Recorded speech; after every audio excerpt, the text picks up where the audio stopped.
Sup guys, my name's David Evans. I'm 35 years old. I'm from Reno, Nevada. The fucking 775. I live out in California now for some reason. Um, Live in Santa Rosa. Tattoo full time. Full time dad pretty much. And yeah, I have zero free time anymore, so I'm just a father now. But it's amazing, so. Alright, so my dad played music for a really long time. I guess you could say he played an instrument, trombone, I guess counts. But he played music all through like middle school, high school, did jazz band, went to UNR. He played music at UNR, and he was in like a Dixieland jazz band, and he's the one that kind of introduced me to a lot of different kind of styles of music because he felt it was really important, and I do as well now. But he's the one that kind of pushed me into getting into music. He was the one that was kind of like, oh, you want to play an instrument? Let's kind of like nudge you to doing that. Because I always, once I started hitting like third and fourth grade, I kind of started hinting at wanting to play the drums. But, when you're third and fourth grade, you pretty much don't know what you want to do. So I'm sure my dad was like, yeah, maybe you'll play, but we'll see if you're actually serious. So he got me a practice pad and some sticks, and I just annoyed the shit out of him for a long time. And yeah, the first time I played on a drum set, I was at my friend Mike's house, and his dad I'll never forget, he had a black Tama drum set, super rad. And he let me play on it for the first time, and I played along to a song. I don't know if you guys ever heard of the band, but it's a band called Creed. Played a song, with it, and that was it, They took me higher to a higher place, and I was set. I wanted to play drums. My dad was a huge, huge influence on that, so it was amazing. So my dad finally, after I was bugging him for a long time, and I was, playing on a practice pad every single day, pretty much teaching myself, my dad was like, all right, I'll finally get you a drum set. And he went and got me CB drums, which if anybody plays drums out there, that's the fucking top echelon brand of drum sets. CB drums are like $200. The cymbals aren't even a brand at all. They don't sound like a cymbal. They sound like fucking, aluminum foil. And I beat the shit out of those drums every single day. I would play along to all my CDs. I had like a little CD player next to me, and I would play along to, Blink-182 or whatever. And that's really how I started teaching myself how to play, on the set. My dad got me drum lessons for maybe like 2 months. Went to drum lessons for a little bit, and then I was like, it wasn't really my thing. I would never like practice what they wanted me to practice. I would just go home and play whatever I wanted to. So drum lessons were kind of off the table. So a lot of it was just like me teaching myself. And then once I got to middle school in 7th grade, I wanted to go to Billinghurst so I could hang out with Nate and Steven, but I had to go to Swope, and my mom was super pumped about that. And Swope had a percussion class in 7th grade, and I joined that, did percussion, and then it was like full-on band geek shit after that. I was in like every music class you could think of from 7th grade through 8th grade. I was like first chair in percussion, and then in high school I did like drumline and marching band, and I was a fucking nerd, but it all translated to drum set, so I was very like, that's all I did. That's all I wanted to do. I wanted to play music, and I practiced every day, so I loved it. So I was in a pop band, kind of like No Doubt. It's called The Waiting Ends. I actually got approached by Steven and our friend Luke and JJ, because I'd known Steven since 3rd grade. So Steven knew that I played drums forever. So they decided that they wanted to start a band, and we were about, probably junior year in high school. Steven approached me, knew I played drums, and I'll never forget the first practice. He was like, yo, come play for us. We're starting a band. And I was like, I'm down. But I never played a double pedal before in my life. Like, I only played jazz. I only played single pedal. I didn't know anything about double pedal crap or anything like that. And I'll never forget first practice. They threw down a double pedal right by my feet, and they were like, "You need to learn how to play this." And then we just played Haste Today songs all day. I was like, all right, well, I'm down to join. And next thing you know, I went home and practiced on the double pedal for hours. I didn't know what I was doing, and it took me forever to learn how to play that shit because it's really hard. And then next thing you know, I just started getting really immersed in doing the band thing, because at first I wanted to go the super nerdy band geek route, and I wanted to do drum corps, and I wanted to do snare I wanted to go audition for like Sacramento Mandarins, and I wanted to do DCI stuff, which is super nerdy shit. But then that kind of took a back burner, and then once we started doing the band thing and we started getting more serious, that's pretty much what I did full time. I didn't really work. I played the drums and slept on my parents' couch and got yelled at by my dad all the time because he was like, "You need to fucking do something with your life." That's what I wanted to do. And then we started playing some local shows. Started playing a lot of shows in Reno at Club Underground, or I think our first show was at 14th Ward. That was an actual show, because our first time we ever played in front of anybody, we played in this girl Cassie's backyard, and the stage was like pieces of wood, and we just covered Haste Today, and we were terrible, but it was fucking amazing. And then JJ and I started writing more music, because JJ was a guitarist, and him and I pretty much wrote everything music-wise. So we started writing more songs, and then started getting more and more serious, and we started to play, more local shows. And then next thing you know, we're going on some weird tours.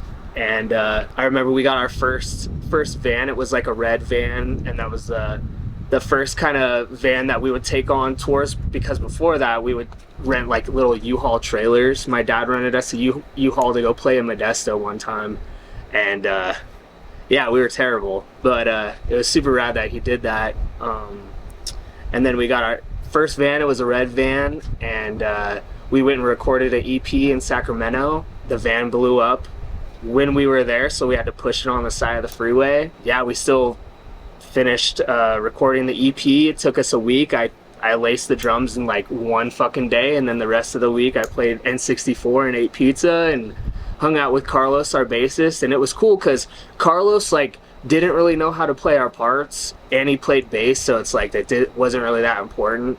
So JJ would record everything, so Carlos and I just played NFL Blitz on 64 all week, and I smashed him. So Shout. Yeah, I know he's gonna watch it. He's gonna lie, but I fucking destroyed that fool. That's so like good. Yeah, it was the best. So that was like early years of Twee, and that was like kind of the segue of really when we started really getting more serious. And then next thing you know, we got signed by this, like, it was kind of like a clothing company. It was called GFY, and it was based out of Southern California. We played a battle of bands down there, and we had some friends that were in some bands down there.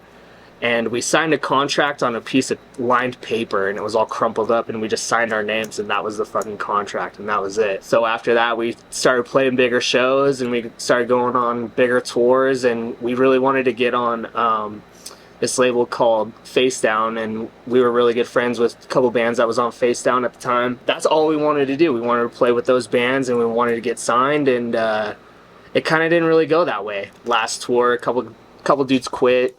Couple guys decided that they didn't really want to play music anymore, which was really hard for me because that's pretty much all I did. And I gave drum lessons and I would make some money, but I was very serious about that, and I turned down like full US tours for some other bands to stay focused on that band. And then we kind of disbanded, and we got older, and we tried to keep it going a little bit as a 4-piece with just me, JJ, Luke, and Stuart, and we wrote really, really good stuff. It was probably my favorite stuff we ever wrote on this album called Antarctica. The music was super, super fun to play, but we probably lasted like a year doing it as a 4-piece, and then we pretty much hung it up after that. So Twee was done, but then I kind of wanted to keep going and do the band thing, so I played with some friends in Barcadia for like a year. They asked me to play for them, so I got to play some really cool shows for them, and it was really cool watching people leaving the venue because the shows got too violent and it was too scary. Nobody wanted to watch Barcadia back then because shit was too gnarly. So it was kind of cool to watch, but definitely wasn't the same as when I was playing with my dudes in Twee. So it's probably definitely one of the best times I ever had, still to this day. So I miss that shit a lot. Too, I think Alice is gonna start liking to play music, which I'm stoked about. She likes to play on my practice pad. So I think when she gets a little bit older, I'll get her a set and I'll start teaching her a little bit. So I'm stoked for that. So it's still a part of me, but it's definitely like I have such zero free time that I have to kind of balance out the little free time I have. And unfortunately, playing the drums on a set or whatever kind of takes a back burner now than what it used to be, which is kind of weird because I played it for so long and that's all I did with my life. So it's kind of weird to think now that I don't do that, because it's like I feel like I've lived three different lives and music was a humongous fucking part of it. So, but I still want to keep it alive in some aspect, whether it's playing a little bit or keeping it on with my daughter. So 5 years, wow. So 5 years, my daughter will be 8. So if she comes to me and she's like, I want to play on a set, I'll get her a set. And then I'll probably teach her as much as I can. And then if she gets to the point where she's, needing some other help, I'd probably kind of push her into, maybe getting her some lessons. And then as she gets older, if she wants to do it in school, I'd probably push her a little bit if she really wanted to. But I think for me, music is always going to be there. Even though I'm not playing anymore, I'm listening to it all the time. I'm still listening to the same kind of music I was listening to 15, 20 years ago. So that's always going to be there. But I think in 5 years, if there's a big music influence in my life, it's probably just going to be me kind of passing the baton, as they would say. So I'm really excited for that. I remember when she was still a little baby, I think she was maybe like 1. The first time I ever really heard her like scream cry when it wasn't her being hungry or tired was she was playing on my friend Shane's practice pad and she had sticks in her hands and she was playing on it and I took the sticks away from her and she started scream crying because she was pissed that I took them away from her. So I think she's got a little, some drummer in her for sure. So I'm stoked about it. All right, ready? Yeah. Don't worry, this is B-roll. You can say whatever you want. Actually, you know what? Maybe not whatever you want. You know what I mean? Can you make sure that you don't leave your shoes on the fucking ground, dude? So I don't pick them up. Good bitch. That's my bitch. Do what you're told, peasant. Alright, this is not my house. This is my brother's house. Okay, let's talk about losing both parents. Okay. Wow, man. So my mom always had, some health problems like I was talking about earlier. Yeah, there's some bunnies in the background. Always had some health problems, but I always kind of thought that she was gonna kind of live a lot longer than she did. She passed when I was 24. I remember I went to San Jose for Thanksgiving. Went to go meet my grandmother and my cousin and go to a Sharks game just to go watch my boys play, visit some family and stuff. And it was Thanksgiving week. And I remember I was driving back Thanksgiving Day and she was like not doing good, like at all. And I kind of had like a feeling. It was weird. She just didn't want to cook anything. We actually didn't have a Thanksgiving really. I ate some like frozen dinner and my mom didn't want to make anything. So Thanksgiving was pretty much just watching hockey and my dad just hanging out while my mom slept. And I'll never forget going to Walmart and calling my boy Steven when I was in like the fucking Campbell soup section and calling him and just fucking crying because I just knew.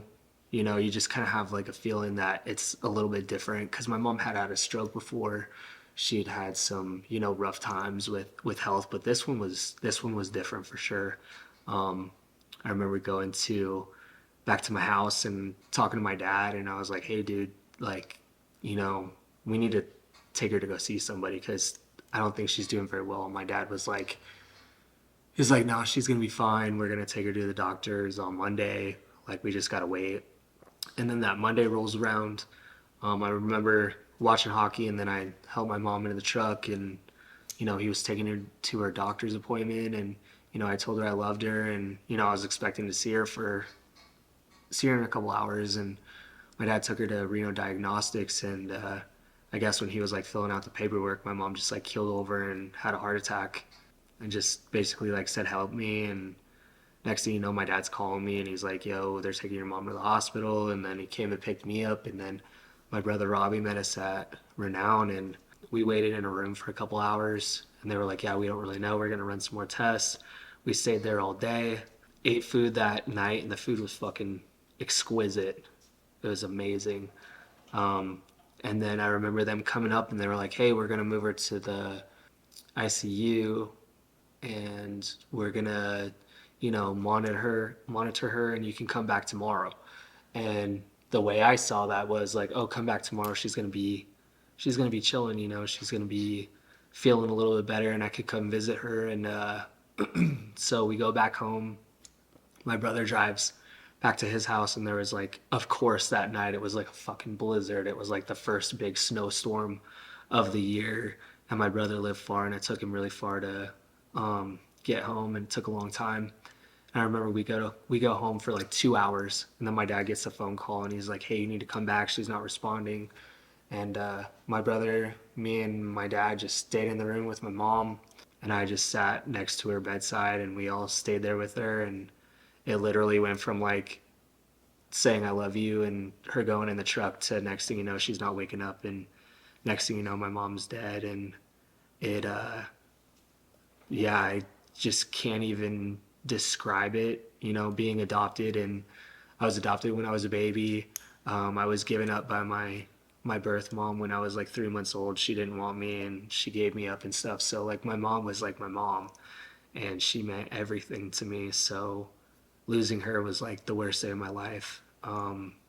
And my dad was never really like a very like show emotion type. Like, I don't really think that I am too bad, and he used to tell me that I was too emotional for him, because I never saw my dad cry in my life. I think my brother was telling me that when my mom passed, he like went into the other room to cry because he didn't want me and my brother to see him like that.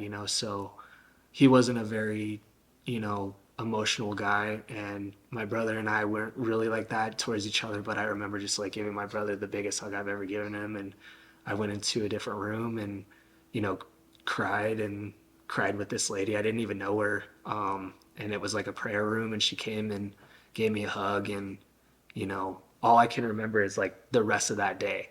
Like, we went to Denny's, had horrible food, and I just remember sitting there just thinking like everything changed. My whole world, like everything was just like different. Like, everybody was sitting there eating food, like laughing, and it was the worst day of my life. And yeah, you can just never recover from that. I mean, the next couple weeks after that, I was having a really hard time. I went to work like that same weekend after my mom died, because I was like, I'm not going to sit at my house. I'm going to go to work. I'm going to go tattoo. I want to get my mind off of it. And I remember going into my station in the back and crying and shit, trying to go there for my, trying to go to my dad and be like, Dad, I'm not doing good. Like, I don't know what to do. What can I do to like get through this? And my dad was very just like I said, he didn't show emotion. Like, when my mom passed, he was already like getting rid of her clothes and kind of like emptying shit out, because he just like, I don't know if he didn't want the reminder, and he was dealing with stuff in his own way. And I know it was really hard on him, so I'm sure he didn't really know what to say to me. And I'd go to him, and he'd be like, I don't really know what to tell you, so call your brother. If you want to talk to somebody, call your brother. And I didn't want to, like, my brother and I would talk to each other, but I didn't really want to burden him, because I know he was going through it too. So a lot of it was on my own, just like my brother was dealing with it on his own, and my dad was dealing with it on his own, and in our own different ways. And I didn't handle it good at all. Like, I just internalized it, and it really basically fucked me up to where I'm like still dealing with it now. Like, I moved out to California, and I'd always talked about doing that, but I think my mom was passing was really like the kind of kickstart to where I was like, I can't deal with this. I can't be in that house seeing all my mom's shit everywhere. Like, I really need to get away, you know? And I went to California, and that's when I really started experiencing like crippling anxiety. I started going to like therapy. I went to grief counseling, and I was like the youngest dude in that grief counseling group by like 30 fucking years. I got put on anxiety meds. I got on Zoloft and stuff like that, and which has really helped me. But I never thought I was going to be like the dude that was on medication. Like, I always got through shit, and I always like handled stuff. And then I pushed against it, but I ended up having to do that, But then, still dealing with my mom's stuff. I moved out of Reno, went to California, and my dad was still around. But my dad, you could kind of see like the slow decline of my dad's health because he just stopped taking care of himself. I think my dad just like gave up. I think my dad just didn't give a fuck about anything anymore. And I don't blame him because our grandma passed, his mom had passed, and he wasn't working anymore, and his job was his life. So I think my dad was just like, I don't give a fuck. He would literally do the same shit every day, would chill at his house, wouldn't really go anywhere. And I think that's still one of the hardest things, was moving to California, because I left my brother and I left my dad and left my friends. And I know my dad was dealing with it pretty hard, and I tried to come and visit him and stuff like that a lot. But like that last year, my dad went to and got taken care of because he was falling, and he had like a life alert thing that would notify my brother. And then next thing you know, in 2020, I get a call from my brother. He's out of town, telling me that dad's not doing super well. And this is when the fucking COVID shit was going on, and that thing was a joke. Like the fact that people couldn't even go visit their loved ones, but you could go to Target and get some fucking towels. Like, give me a fucking break, dude. And like, my brother ended up doing hospice for our dad at his house, which was amazing because if they didn't do that, I wouldn't have been able to go visit my own dad when he was in hospice. And came out in June, was here for a while, spent time with my dad while my brother and his wife Lindsay were taking care of him the best that he could. And it was so weird seeing like that first Monday, my dad and I having conversations. We're watching TV together, we're watching shows, and we're joking around, and I'm talking shit. And then Wednesday and Thursday rolls around, and he was just a completely different person. Like, just to see somebody deteriorate that quickly just broke my heart. And then that Friday, my brother and I got to say our goodbyes, and we were at our bedside with our dad, and my dad passed. And next thing you know, like, my brother and I both don't have parents, and it was just, I feel like it was like numb at that point because my brother and I had dealt with so much grief already and so much loss with grandparents and our mom and stuff like that, that I just like couldn't even fucking believe it, because it was 4 years ago, and I was 31 years old. Like, I don't really know too many 31-year-olds that don't have both their parents, and I never expected that. And I'm sure my brother didn't expect that either. We thought that they were going to still be around for his kids. And, I had my kid almost a year later, and now my daughter's without her grandparents on my side, and it fucking kills me.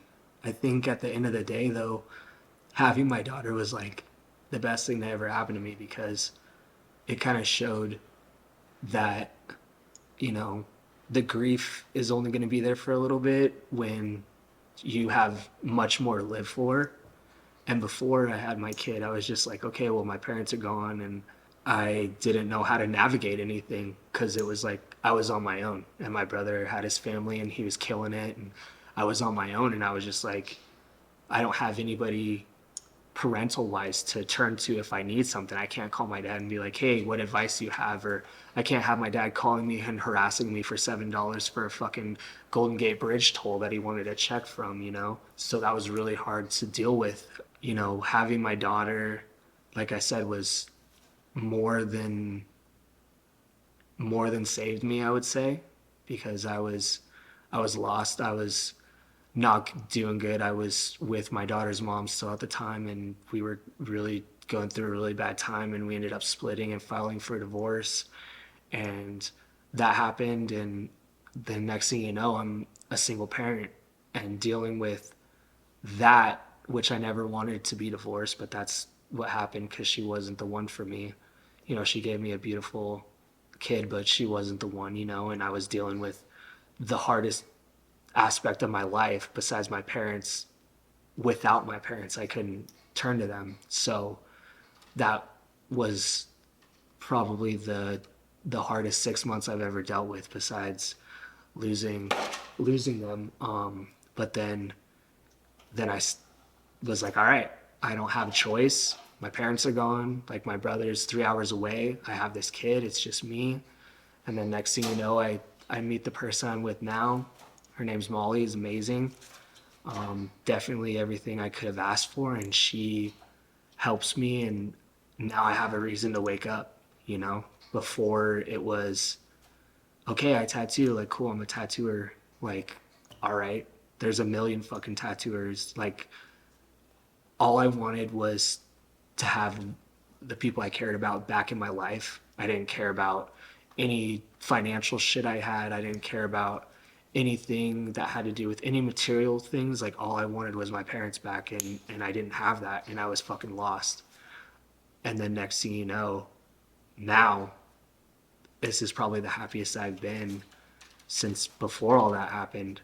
I'm, you know, my daughter's 3 now, and the sweetest, coolest little fucking kid ever. And she rides her motorcycle around the house, and she loves my bike, and she loves watching hockey with me, and she loves going to games. And I have the most supportive person I could have ever asked for in a girlfriend. And, you know, I love my job, and I can't even describe the 180 that went just in the past 2 years. I mean, I would definitely say that besides watching my parents, the 6 months after everything happened with the divorce and realizing that I was going to be a single parent was the hardest thing I've ever dealt with in my life. And I don't recommend it. And I never expected my life to go that way. I always wanted to just be married and have a family. And my dad was very like, you don't get divorced. And marriage was a big deal. And it unfortunately didn't work out that way. But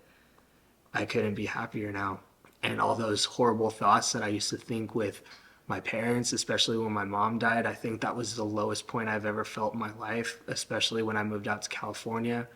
I moved out there by myself. I used to sit in the Ross parking lot by myself for hours, contemplating like what the fuck I was doing with my life. I wanted to move back to Reno, but I was like, okay, I can't do that because I've already done that. And I didn't want to make that call. I wanted to make stuff work in my life. But sitting in that parking lot, I could honestly say was the lowest point of my life because I had nothing.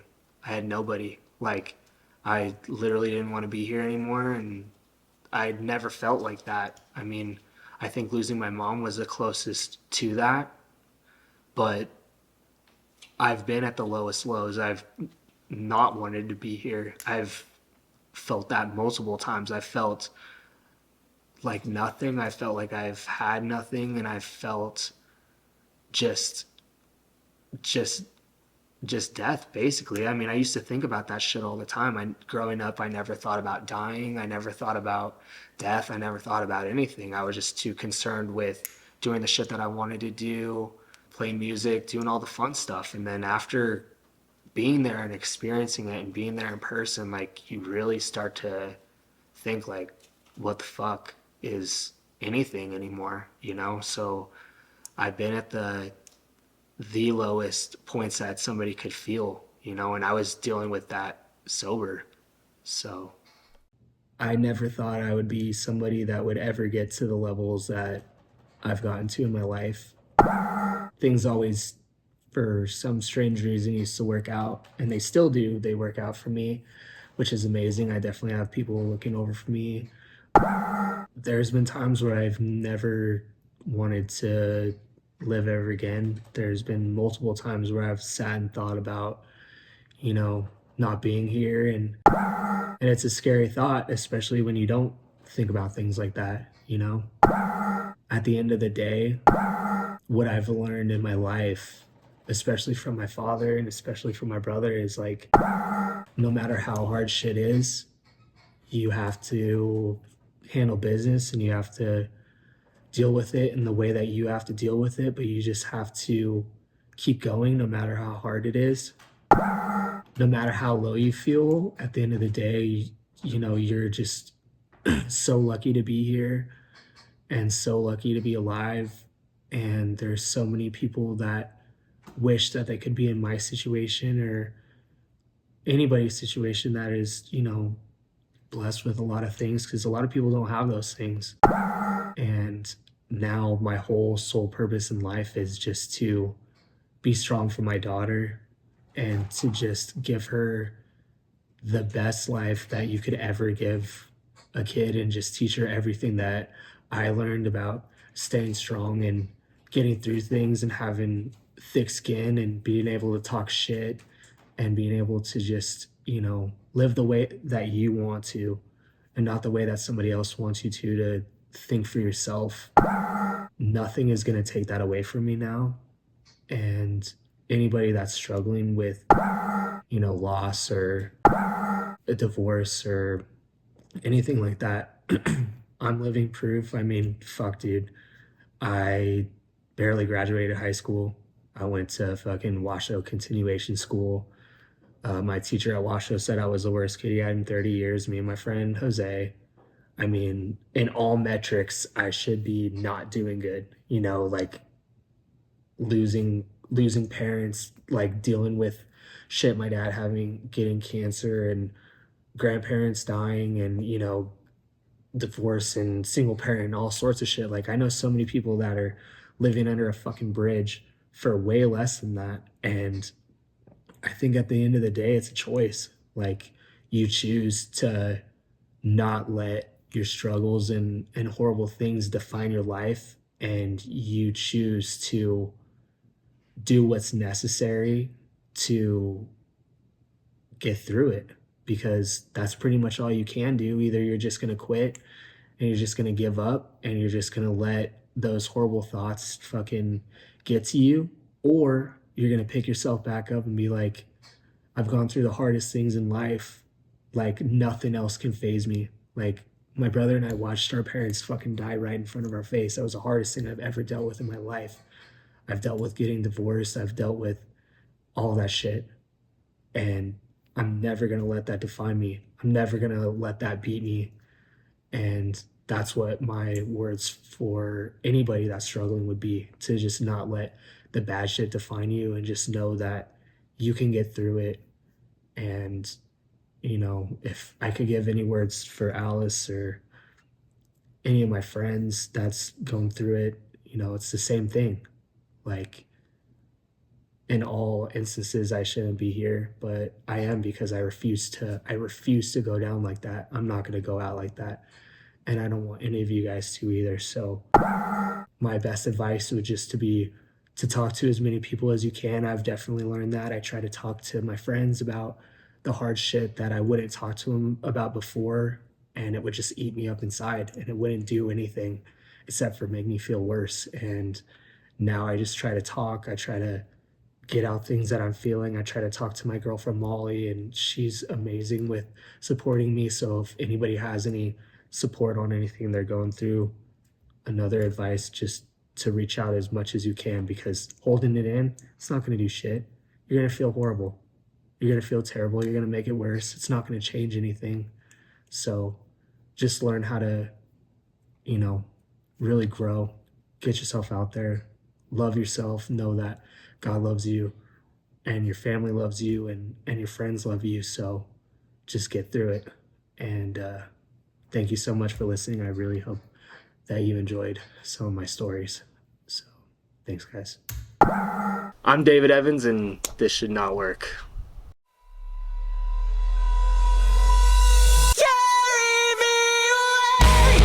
If you or a loved one is having a hard time, please reach out and get some professional help. Here are some links to get you guys started. We would rather hear your stories than attend your funerals. The world is always a better place with you in it. Now, as you wait for new episodes, please follow us and our affiliates. We love you guys. Keep your heads up.